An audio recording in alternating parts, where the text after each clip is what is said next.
We finally get to grade Devin Brown. It took us 2 games, but we finally got enough out of him in Ohio State's 35-7 win over Youngstown State that we can put him through our usual quarterback routine here and give him a grade for his performance. He was 7 of 13 passing for 101 yards, no touchdowns, no interceptions. Did lead at least one touchdown drive, right? I think it may have only been the one. And also 6 carries for 9 yards, lost some yardage after starting off a little bit more positive. Andrew, what is your grade for the first real look, extended look that we've had at Devin Brown? So last week when we graded Kyle McCord, I gave him a B- because I kind of considered the circumstances of everything on the road, first time playing. I'm going to do the same thing with Devin Brown. I'm going to give him a C. I thought it was fine. It's his first time kind of seeing the field with this offense in this environment.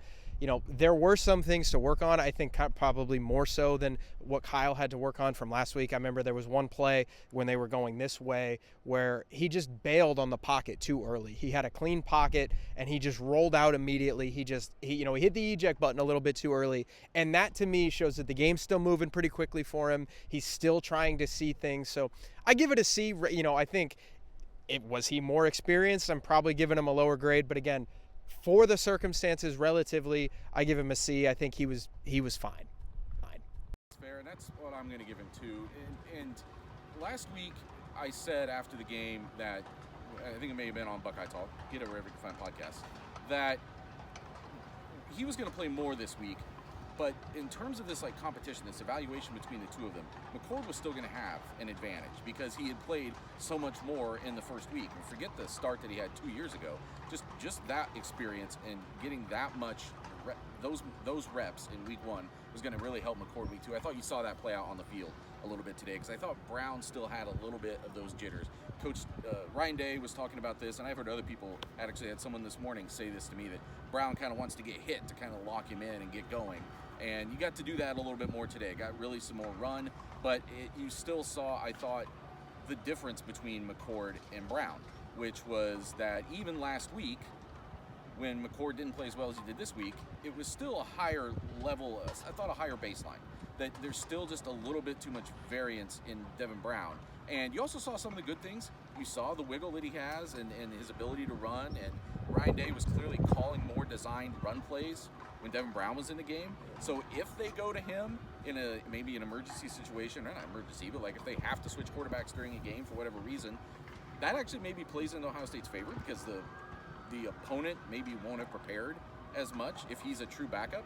But I thought this week Devin Brown was pretty good, and I think he's going to build into something more. And Ohio State will still get him reps along the way. I just don't know if they're going to be consistently big chunks of reps moving forward from this. I think a decision might be upon us. Steven, your grade for Devin Brown. So you're giving him a C? You're giving him a C? Devin Brown got asked what his grade was, and I'm going to go with Devin and you guys. He also gave himself a C. So, and I went, why? Is it because you're being hard on yourself, or is it really just a C? And he didn't like some of the ways he saw the field today. He didn't like, to some of the stuff both of you guys were talking about, he was saying a lot of that same stuff, and he didn't give himself the give of, it's his first time really getting real in-game action. He was not really happy with how he played today. Nathan, I think you were back there for a little bit. I think that's the vibe he gave off to me. He wasn't very happy with what he had to do today. I'm going to give him a C as well, and it's I see it.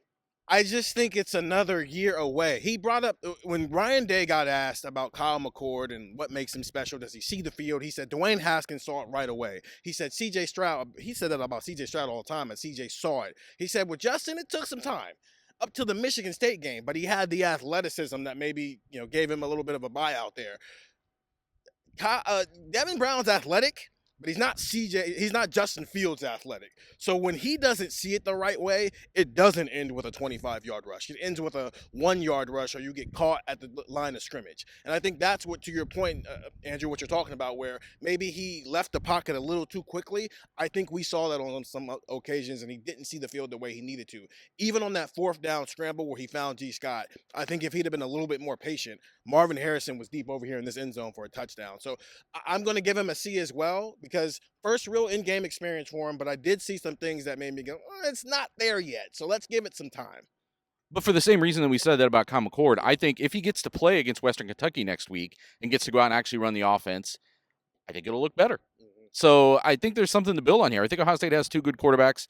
It's just a matter of which one is ahead of the other. I think we're going to talk about that a lot on Buckeye Talk. Get that, as I said before, wherever you can find podcasts, and get the text 614-350-3315. Intel, analysis, news, every day of the week from Buckeye Talk.